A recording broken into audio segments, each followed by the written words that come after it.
The 16 Days of Activism of No Violence Against Women and Children kicks off in South Africa on the 25th of November and runs till the 10th of December 2016.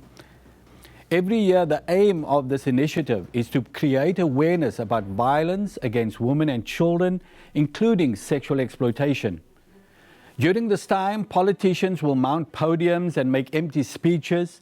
The media will feign shock and surprise and concern about these issues, but nobody actually tackles the real concerns. And the real concerns is pornography, prostitution, the sexualization of young children that incites violence against women and children. And so in the following video that you're going to see, we will highlight the real issues.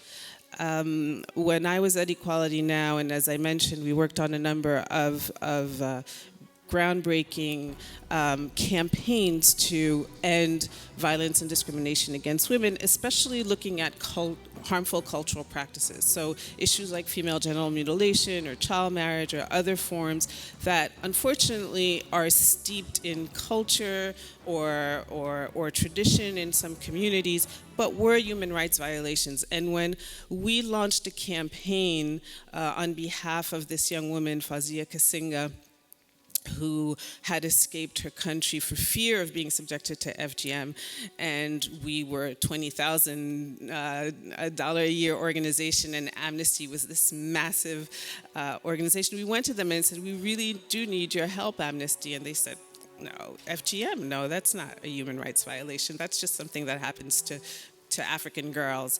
And so we've always had this conversation with mainstream human rights organizations saying that, you know what, women's rights are human rights. I know now it sounds cliche, but actually it's a very recent term.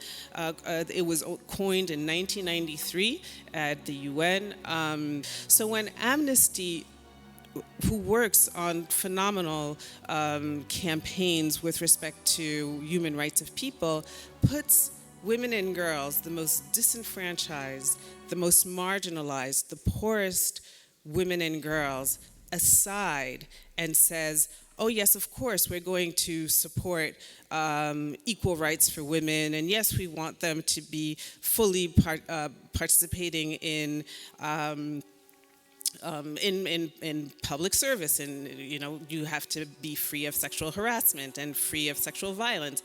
But we're going to set aside this group of marginalized women and condemn them to the sex trade. And what I have said is that what Amnesty and its colleagues are doing is really setting up what is gender apartheid. Because we can't put a population that has no choice, that has absence of choice. And everyone in this room knows what the profile of prostituted women and girls is, that they were incested as children, or that they've suffered sexual violence, that they were homeless, that they came from dysfunctional families or the foster care system. And so instead of investing our resources in providing services and preventing harm, what Amnesty is saying is, we have a job for you, and that job is the sex trade.